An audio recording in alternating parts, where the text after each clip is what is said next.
Welcome everyone to another Comics Week in Review. I'm Stephen Magali, editor-in-chief at tmstash.com, and I always have my wonderful crew with me of TM Stash, Ed Garrett, Joseph Gagel, Nicholas Duran. How are we doing tonight, guys? Good. How I are you guess doing? it's daytime. We're doing a day show today. It's a little brighter. It's a little brighter. Your lighting's a lot better there, Joe.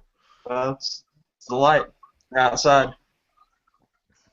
Doing a special day edition though, just because it works out so much better with scheduling and the all-important NLCS playoffs.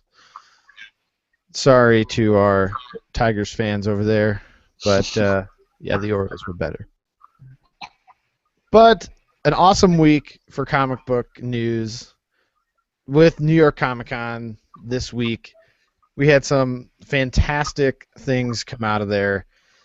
And without further ado, we are just going to dive right into everything happening out of New York Comic-Con and probably talk about one of the best books of the week, kind of stole part of the show, and that was Witches. Finally debuted this week right alongside New York Comic-Con, and right alongside debuting their first book, Snyder and Jock go ahead and land a deal for a film deal with, I can't remember the name of the small company now, I just had it in front of me. But Some, they're getting a uh, movie deal for Witches. One book, one movie. What do we? How cool is that? I think it's pretty cool because it's Halloween. They obviously kind of released this book at the right time of year. We kind of talked pre-show how even the little story at the end that really inspired the comic was really good, and I just think the content was so good that that's almost a no-brainer to go ahead and get the movie in the works. Yeah, so Witches was acquired by New Regency for Plan B to produce, and Snyder and Jock will be executive producers on the film adaptation. I think that's probably the best part of it all is they're going to go ahead and they're going to be executive producers over the whole thing. So they'll have full oversight. And the first book was amazing. I think we all read it, right? Mm-hmm. Yeah, it's have a fresh take on a genre of witches, but they've somehow managed to pull that off. It's a fresh look at it. It's a really neat and very creepy look at it. That first scene just knocked my socks off. Oh my gosh, and just kept getting better. So yeah, I was very impressed. Yeah, I've been looking forward to that for a while and was excited to finally get to read it this week, and I was not disappointed at all, and excited that they were actually able to get a film deal, which it just seems crazy to get a deal that quickly. But with Snyder attached to it, I guess it's not that far-fetched. I think this book was fantastic, and I think that Scott Snyder really gets horror, and I think it will be awesome to see this story unfold and then get to see it as a movie. So just Yeah, definitely. So, with that being said, which is awesome. Go read it. Look forward to seeing what's going to happen going forward. But moving on to other amazing news happening out of New York Comic Con, Guardians of the Galaxy had big news with them announcing the Disney XD channel is going to do a Guardians of the Galaxy TV show here in 2015. And that sounds amazing. I'm excited for that. I was excited. I've been watching the new Star Wars show that they're doing on Disney XD, and that has been really good. So, is anybody else on board for watching some Disney Channel? I think I definitely want to see this.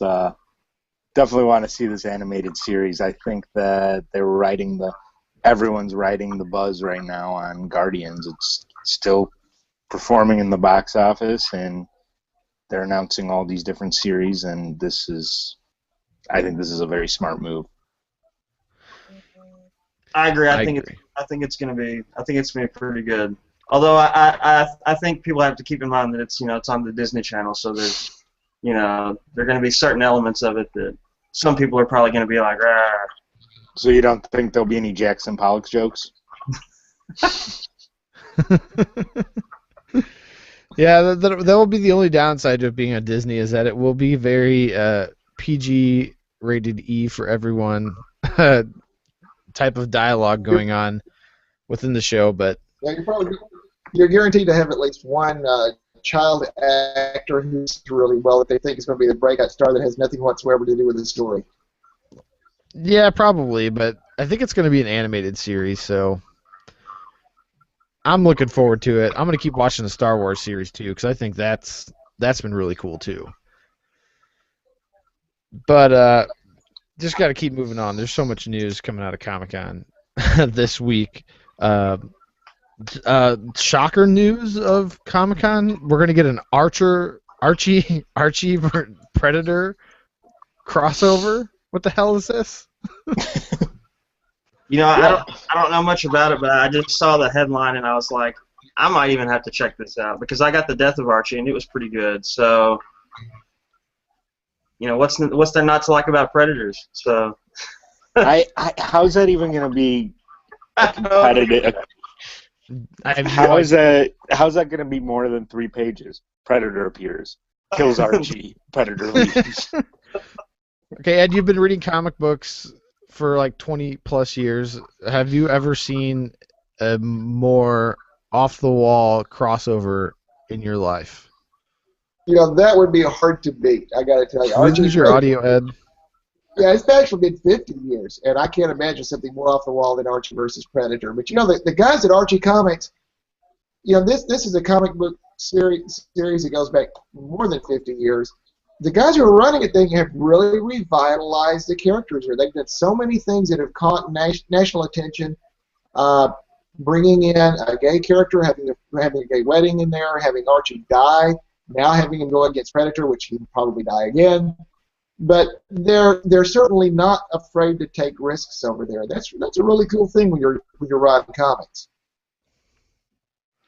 Oh, and we lost Nick. We'll come out and save him. He probably just left to go watch the Lions game. Hey, yeah, there we go. He's back. Just as we're making fun of him, it's perfect. I thought you left to watch the Lions game. Yeah. They won. Over at DC, they didn't have a lot of news. Most of their news was Vertigo with a couple of new series. P.S. Simone's writing a series called Clean Room. Tim Seeley's writing something called Effigy. And then their digital first series, one of them they're doing, that had Batman 66 with the Adam West Batman digital first. Now they're going to have Wonder Woman 77 with the Linda Carter version of Wonder Woman on a digital first comic series. That'll be pretty cool. And over at Valiant, we've been waiting for them to do new series. They're putting 6 new books out starting in December, moving into 2015. So they'll have a whole bunch of new series coming out. And I'm glad to see that. They've been sort of holding off till they could do the quality they wanted to do, and now they're adding some more stuff in. Yeah, lots of crazy stuff, including Netflix. Netflix showed off Daredevil, which isn't really news, but we finally actually got to see what the Daredevil series is going to look like. That looked fairly interesting. Anybody else see that? I didn't get to see it yet, but I'm sure it'll look good. And then, of all places, PlayStation's finally getting into original content, and they're debuting something called Powers, which apparently is based off a comic book that I've never heard of before. And I think we talked about it a little bit pre-show. None of us are familiar with the comic at all. But it might be based on. There's one, but I think Michael Bendis does called Powers Bureau, and it's a Marvel book. If it's off that, then I haven't read it, but it's successful enough to sell, so it might be worth it. So we'll see. It'll be interesting. I don't have a PlayStation, so I won't be watching it, but we'll see what comes out of that. But Joe, what else? You had a bunch of stuff that you had noted down out of Comic-Con too. What else did you have? Yeah, I'm gonna try to make it brief. Probably the biggest for me was in February. Charles Soule is going to head a weekly series called Wolverines, where characters from his life, like Sabretooth, Doc, and X-23, and Mystique, are going to come together and forge a new path, and I guess kind of try to investigate some of the circumstances surrounding his death. So I'm not big on weekly series because I don't know. Seems like monthly series take the time to write better stories, and where weekly ones seem like they're just out to get your money. So, but I'm hopeful that it's going to be good because I do like what they talk about doing, and Charles Soule's been really good with the Death of Wolverine. So we're gonna see how that turns out. Also, Marvel announced next year one of their big crossover events is going to be Secret Wars. Secret Wars was originally in the 80s, early 80s, when the Beyonder took all the heroes and the villains and made them fight each other just to see who would win. I kind of think it's going to be different this time around because right now in the Avengers, the New Avengers, there's a 8 months to go kind of story arc going, and that's what's going to lead right into it. And I think it's going to have to do with our Avengers fighting Avengers from the multiverse. So that might be pretty neat. Those who read Night of the Living Deadpool are going to get a treat because the Return of the Living Deadpool will be coming out next year. We all here love Deadpool, so I'm sure we'll be talking about that. Operation SIN is going to be a Agent Carter and Howard Stark team-up 50s title, which I'm not sure, but would hopefully maybe cross over into the TV series. In the pages of upcoming and amazing X-Men, Juggernaut's Jewel is coming back to Earth, and it looks like him and Colossus are going to be fighting over who gets the mystical powers. That should breathe some life into that series because it's been kind of mediocre for me. And last two things, Steven, you mentioned Star Wars Rebels has been pretty good. They're doing a kind of a prequel story based on, I'm not sure how you say it, Kanan, the last Padawan, and it's going to take place during the Clone Wars when he was a Padawan, and that should be neat. But I think the other big one was the Guardians of the Galaxy and X-Men crossover Black Vortex for next year. It's going to include the Guardians, the all-new X-Men, Nova, Legendary Star-Lord, Cyclops, and Captain Marvel as they try to fight villains who are looking for an invaluable object. I think that's going to be awesome. That's going to be an awesome crossover. And I think that's all I got for Comic-Con. It's quite a bit. Pretty exciting stuff. Quite a bit. I know we kind of glazed over a lot of it, but there's so much to really talk about, and then a lot of the fine details of these things are pretty loose at this point. But of the things I'm looking forward to most, that X-Men crossover sounds awesome. The Witches movie has a lot of promise, as does the comic book. But is there anything in your eyes that stood out as your favorite news to come out of Comic-Con, Nick? I think for me, it's, as a huge Scott Snyder fan, for me it's easily Witches. But I think I also am a big Guardians fan, like the rest of the country, so that's pretty exciting too. All bandwagon fans.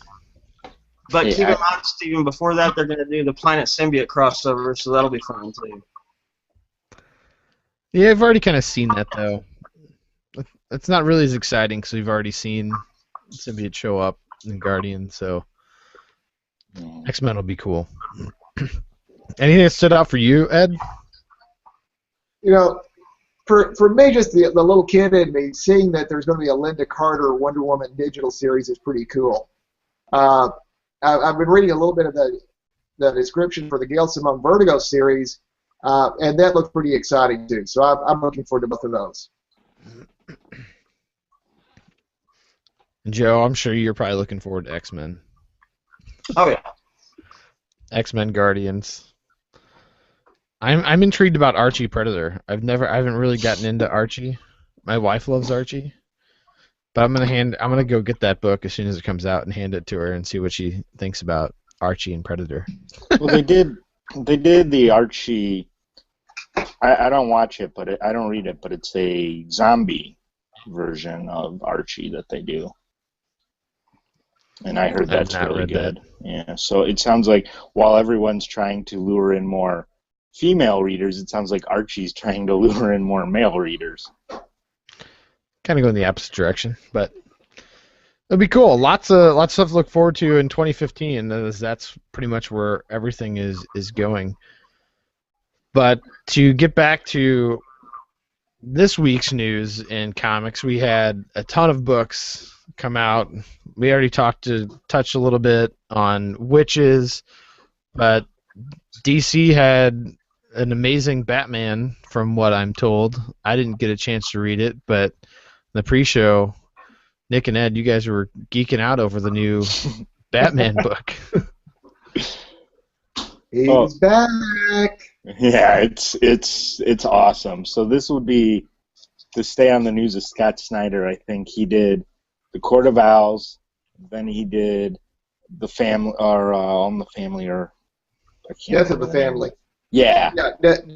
Death of, and then he did Year Zero, and now this is his fourth story arc, and it is awesome. He spent the most of the issue fighting the Justice League, who's obviously possessed with something. Each member of the Justice League is possessed and coming after Bruce. It's who is behind all those attacks is the real thing, which is revealed at the end of the issue. But yeah, he's topping himself with every arc, and this one I think it's called Endgame. Looks to be really, really good. If you like Batman at all, this is a great one to get in. There's a lot of action and a lot of fun. In Capullo, I tell you what, a lot of people argue over who their favorite Batman artist is of all time, and I think Capullo is quickly becoming up there in an argument in the top 10 Batman artists. He's awesome. He really does. It's exceptional. Yeah. He draws a great. That was one of the good Bat books this week. Right. I wanted to talk about the good before we talked about the not so good. So, with that being said, Ed, why don't you tell us a little bit about the other Bat book this week? And what were your thoughts if you haven't got to see Ed's DC Corner that I recorded yesterday? Right. If you haven't seen that one, go back and check it out because I have a longer rant about it. Batgirl 35 comes out with a brand new creative team. It's Cam Stewart and Brendan Fletcher writing, and Babs Tarr doing the artwork. Now, the artwork is great. It's an indie feel to the artwork. I'm cool with that. You know, I spent a lot of time reading indie books, and that part was cool. They're obviously going for a different demographic, and you can't say that they're trying to attract a female demographic because Gail Simone has one of the most diverse fan bases in comics. They're obviously going for a younger female demographic, and the storyline looks like they're just trying way too hard.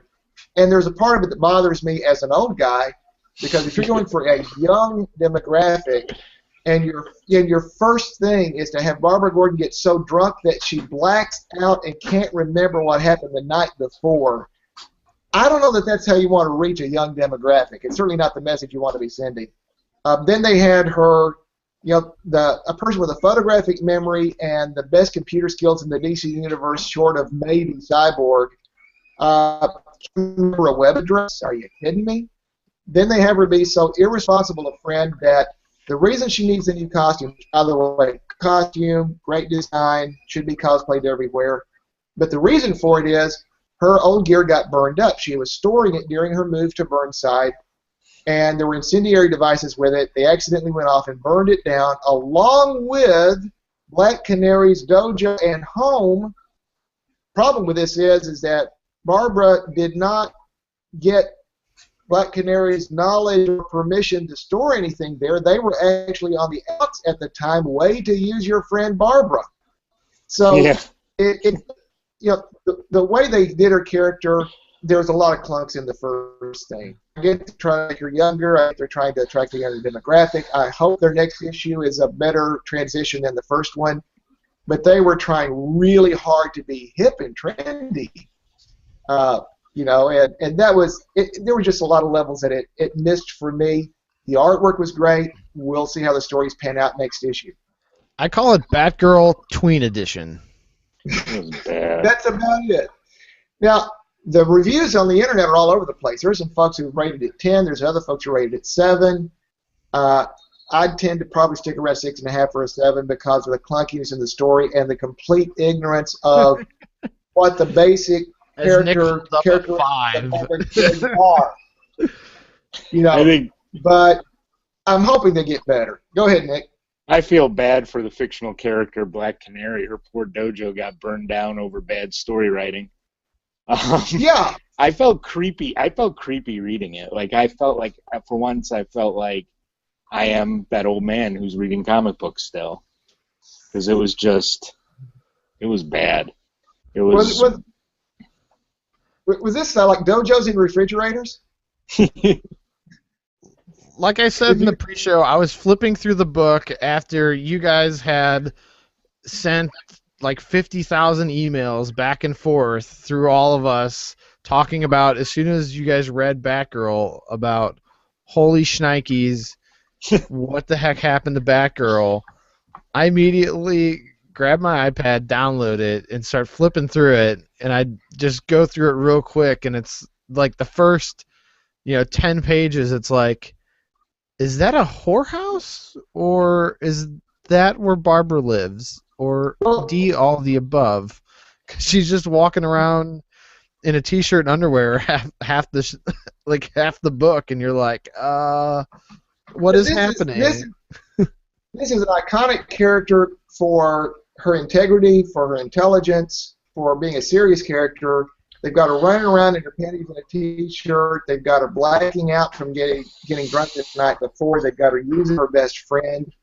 And I think Dojo's refrigerator reference, I already read it, but I think what I'm trying to say is they burned down Black Canary's house for no good reason. They just did it to have an excuse to give her a costume. There's not another good reason to destroy Black Canary's entire life other than just, hey, we need a new costume for Batgirl, so let's just burn down everything Black Canary owns. I think... like I said, I already regret the reference, but at the same time, that's sort of like, it was useless. Why would they do that? Looked like they were trying entirely too hard to attract a really young demographic. Like felt like they were really just trying to cater to like a 14-year-old girl. There were way in the too wrong many. way. There were way too many hashtags.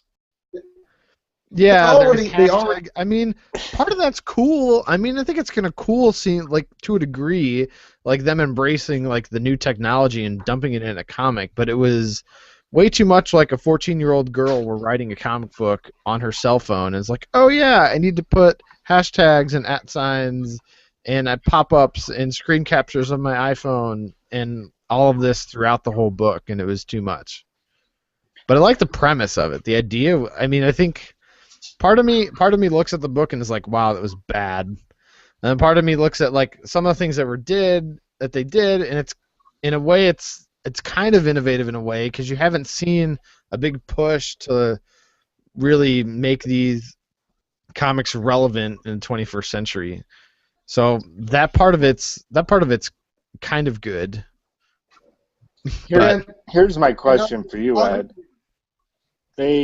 So in Batman Eternal, Batgirl's still in her old costume. Batgirl's still badass. Are we going to see, especially in this issue, this most recent issue, do you think the rest of the Bat universe is going to adopt this storyline, and we're going to start seeing this irresponsible Batgirl and other, with the new uniform and other Bat books? I don't know. I'd like to see the new uniform be across the board because they need to have the look be the same. They'll have to do something here. I mean, to a certain extent, I get this, that they've got to have her be lightening up after such a dark and grim series of stories. Putting her in Burnside instead of Gotham, I get that. And I don't mind them going for new demographics. They don't need to be writing comic books that attract me. You know, I'm a 50-something. You're a white guy. You don't want to build your comics industry on me. And the more diverse groups you bring in, the longer comics will last as a medium. And I don't think we've done enough to attract female readers or a wide variety of other people from other walks of life. So I think that's a cool thing.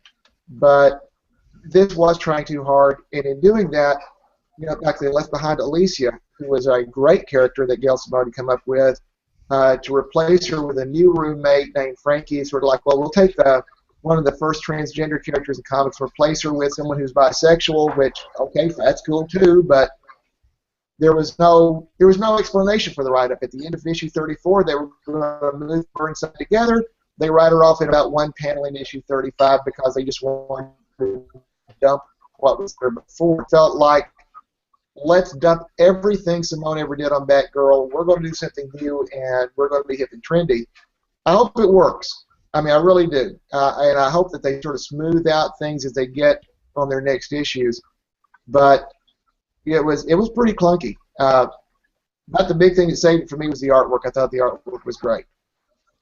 I think they could turn it around. It was a rough start, though, for sure. So it could definitely come around. It's not going to help if people keep giving it 10s. Yeah, that's not going to help. No. Quit pandering. You brought up pandering to DC. What else do we have with DC, Ed? Well, yeah, you brought the Batgirl. Dick brought the Batgirl in Batman Eternal. In that issue, she has found out where Commissioner Bard is and knows that Commissioner Bard has been hiding the information the evidence that would free Jim Gordon. So she is not a happy camper, and I really liked how she is dealing with Commissioner Bard at the moment, which is pretty wild. But everyone else is going after a little girl named Jade, except for Batman, who is going after Hush, and so that's pretty cool. Future's End, we get a first battle with the multiversal version of Brainiac. We find out what happened to Sergeant Rock and V's company, which is pretty interesting. And at the end of that, you find out just how Brother Eye is planning to deal with the Brother Eye of 35 years from now is going to deal with the 5 years from now threat of Batman Beyond. And what he does, or what it does, to Bruce Wayne is easily the worst possible thing that could happen to Batman. And I'll just leave it at that because I know Nick's not read Future's End yet. But what he does to Bruce Wayne will just have you feel very sorry for him. And then they've started a new weekly, Earth 2 World's End, and this is going to play into the Future's End storyline, plays into what's going to happen in April. And if you get Earth 2 World's End #1, which is a weekly, and if you get World's Finest 27, I think it is, that also came out this week, you'll get a really good primer on everything Earth 2 and the New 52. You won't need to look back for back issues. It's a great jumping on point, and it looks really good. So now we're going to have 3 weeklies, Earth 2 World's End, Future's End, Batman Eternal, and all of them are, frankly, some of the best comics they've got going. I was really impressed. So that's last week with DC. I'll come back in a little bit and give you next week. Joe, what do we have this week with Marvel? Quite a bit, actually. I was able to catch a couple of it, but what were your highlights? I know mine were. I'm going to start with the big one being Axis #1. For those who read the last issue of Uncanny Avengers, Magneto goes off the deep end pretty much and kills the Red Skull. But what he doesn't realize is when he does it, something happens with, I guess, him and the piece of Charles Xavier's brain that he has, and he turns into this gigantic being known as the Red Onslaught. And it just basically kicks right into gear. He's with his psychic abilities, he's able to broadcast just this chaotic message of hate to everyone on the planet, and it kind of gets the attention of the Avengers, obviously, because they start fighting each other in America, and they head down there, and it's just chaos. They're fighting. Some people are able to resist his telepathic abilities, like Magneto and Iron Man are able not to be affected, but a lot of heroes are. And it's a really good book. It's one of the few times that when you get a big, thick issue that it's full of great content, great action, and just everything unfolds out really well. And we also see that towards the end when Tony Stark thinks he's outmaneuvered the Red Skull, but actually the Red Skull outmaneuvered him by having him unknowingly create adamantium sentinels, and that's kind of how the book closes out. But it was a really good issue. Moving on, The Amazing Spider-Man was pretty good this week. It was a two-parter. The first part was a team-up with the new Ms. Marvel, and the second part was a Edge of Spider-Verse story with Spider UK, which is from the Captain Britain Corps, that was pretty neat for an alternate story. Nightcrawler was a Death of Wolverine tie-in, and it was a really good story. It was just kind of a him remembering his best friend, because Nightcrawler just came back to the Marvel Universe, and Wolverine was one of the people who came and got him from the afterlife. And so now that they're back, he thought he would have more time to spend with his best friend, but apparently not, because he's dead now. Now the story doesn't really go into any details behind Wolverine's death. It's just more of a mourning issue. And there's going to be more of those next week that I'll talk about later. But it was a pretty good issue with that. And then the other one I'm going to touch on is one I'm sure we all like, and that's Hawkeye versus Deadpool. And once again delivers in something that was very funny. It's almost like a team-up book instead of a versus book, at least so far. It looks like the only thing versus is just them arguing with each other. There was a really funny moment where a trick-or-treater knocks on the door, and it's somebody dressed as the recently dead Watcher, and he kind of looks at everybody reading the book and says, "Is that too soon or what?" But but it was another great comical Deadpool issue, and Hawkeye just makes it even better. So. Yep, it's a great combination. Anything else out of Marvel this week? That's all I got until this next week, a little later. Ed, what do we have to look forward to next week? All right, you've got the 3 weeklies: Batman Eternal, Future's End, and Earth 2 World's End coming up here. You'll also have Batman and Robin 35, which continues the Robin Rising storyline. Batman's going to Apocalypse to try to get Damian's body, but he's not going alone. You got Green Lantern New Guardians continuing the Godhead storyline, where the new gods are coming after all of the ring bearers from the different emotional spectrums. And they're actually right now looking for Kyle Rayner, the White Lantern. And Justice League 35 begins an arc called the Amazo Virus. That one ought to be pretty interesting. So that'll be a pretty cool deal. I'm looking forward to that. Let me go ahead and skip ahead to some of the indies too, real quick, while I got the mic. Action Lab's got Mishka and the Sea Devil, which is a hardcover. Boom has several things coming out, including Jim Henson's Storyteller Witches #2. Their #1 issue was just gorgeous. One of the most beautiful books I've seen in a long time. They've also got Evil Empire #6. Lumberjanes #7, and Sleepy Hollow #1 from the TV series. Dark Horse has something called a Black Sky Sampler, and if you want to learn about their superhero lineup, this has got reprints of stories from the first appearances of several of their superheroes in there, including Brain Boy and Ghost and some others. It looks really good, and they've got Veil #5 from Greg Rucka. Dynamite has Flash Gordon, Magnus, Robot Fighter, Turok #8, and Red Sonja the Black Tower #2. IDW's got Skylanders #1 based on the video game, along with some Turtles books. Image has got Cutter #3 and Trees #6. Valiant's doing Unity #0, going back in time to a previous Unity team. Speaking of going back, they've got The Return of Quantum and Woody, which is an update on the original 1990s Quantum and Woody with the original 1990s creators, showing that version of Quantum and Woody now in present day. And they're doing several $1 debuts that reprint the #1 issues of several of their present ongoing series. So like you can get for $1, you can get Archer and Armstrong #1, Harbinger, Quantum and Woody, Ride, Exo Manowar. Then over at Titan, they're finally getting around to Doctor Who, the 12th Doctor. The debut issue of that one. I can't wait for that one. And they're also putting The Evil Within, which is from that video game. They're doing a #1 issue from that. But I'm looking forward to the 12th Doctor to see how they adapt that one. I don't know if you've been watching Doctor Who lately, but I'm getting into the 12th Doctor. I got to tell you, I think it's pretty cool. I do want to steal his coat. If you haven't seen his coat, I want that coat. I'm so far behind on that. I'm so far behind on TV in general. Being a hybrid geek slash still sports fan, it's really hard for me to keep up with TV right now in the middle of Well, baseball playoffs. the Cardinals are going to be playing at least another 2 or 3 games. Right, right. Joe, what do we have to look forward to with Marvel this week? Well, this week is it. The Death of Wolverine happens this Wednesday, and issue number 4.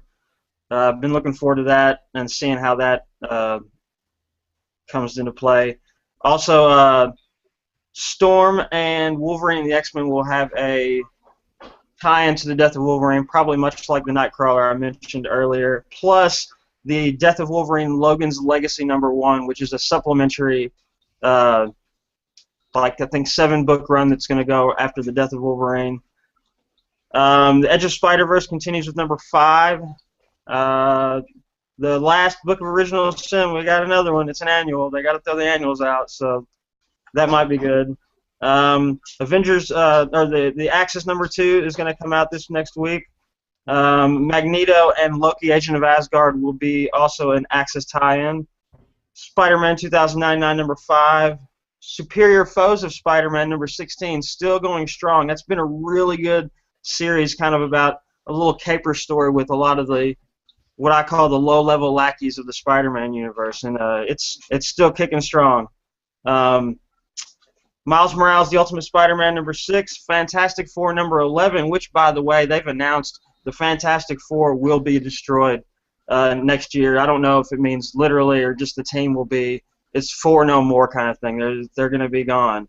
So that'll be neat to see that build up to, because I've already kind of disassembled them already. New Avengers #25 and Uncanny X-Men #25. That's all I got. That's all. No big deal. Just like 50 books, along with the Death of Wolverine. I kind of figured they were going to do this because last week was kind of a light week from Marvel, and I was like, they're going to hit us next week big time. Yeah. Yeah, next week's nuts. All right, guys. Before we end it, we have to do our picks and skips of the week, even though we've kind of established what most everyone's skip of the week is. Let's start with everyone's pick of the week. Ed, I throw it to you. Batman. That Endgame series is starting off fantastic. That's my pick of the week. Pick of the week. All right, Batman. I could read it. I guess I got to go read that. Oh, love it. All right. What do you have for us, Joe? I'm gonna go with Axis. It was, like I said, it was a lengthy title, and it's not too often where you get a thick book that actually delivers what you think it's going to deliver. So that's my pick. So if I had to do one for each series, I would agree with both these guys. I think Batman was by far my favorite, and Access was pretty close second this week. Oh, you guys missed the best book of the week, which I thought was Witches. Oh, That's got to be my pick of the week. Absolutely has to be Witches. There's no excuses in that book. I wasn't even thinking of Witches. I was so busy thinking DC and Marvel. So. That is, yeah, everyone needs to read that book. It's a #1. It's easy to jump into, and it's fantastic, and it's Snyder and Jock. So I think I recant, and I would go with Witches as well. I thought you were going to go with Witches, but you threw a curveball at me. So I thought that was easily it for me. Skips of the week, guys. Are we just going to unanimously pick one book, or does anybody else have anything other than Batgirl? And I'm not giving up on the series itself, but that would be my skip of the week, and that's said with a lot of regret because I love the character. Hope it gets better. Joe, do you have anything that you would skip this week? Yeah, I've been following the newly rebooted series of X-Force, and it's been pretty good up to this point. But this issue was, I think it may have been kind of like with Batgirl. I think it was a new creative team. I kind of hope not going forward that it doesn't stay this way. The art style was different. The story was kind of So that's my skip of the week. But I will agree with your all's Batgirl because it sounded pretty bad. Of course, guys, keep in mind we are no longer in their target demographic. That's true. That's true. Apparently. Yeah, I'm gonna go with Batman. I mean, whoa. No! I'm gonna go with Batgirl. I'm gonna go with Batgirl, and like I said, I'd probably give that a 5. But the more I think about it, it keeps dropping. So I'm gonna stop thinking about it. Yeah, definitely something that could be looked over. I don't know. Maybe you wanna read it just to see about all the nonsense that we're talking about. But it missed. Hence why when I titled this, knowing this going in, I titled today's show "Batgirl Mrs. Gail." I like that. Because it's true. Because Batgirl does miss Gail. So, with that being said, that pretty much wraps it up for this week with New York ComiCon and another amazing week of comic books. So we kind of glazed over everything. For all the detailed news, you can check us out at tmstash.com. Find us on Twitter, Finding the Stash at Twitter, or all of our hashtags are underneath our name. I'm at Steve McGauley. Ed, what's your handle on Twitter? It's got Barry Allen with some X's around it, so it's X Barry X Allen X. That's because the regular Barry Allen was already taken. And all of that is on our website, so if you want to follow us, go to tmstash.com. We got our Twitter handles up there. And grab us, follow us, tweet us, message us, leave us a comment. We will always get back to you as fast as we can. But thanks so much for joining us this afternoon, or whenever you get the chance to listen to us. You can always grab us on all of your favorite podcasting apps and whatnot. So go and find us, Comics Week in Review, and please subscribe. But other than that, keep reading the stash, and have a great one, guys. We'll see you next week.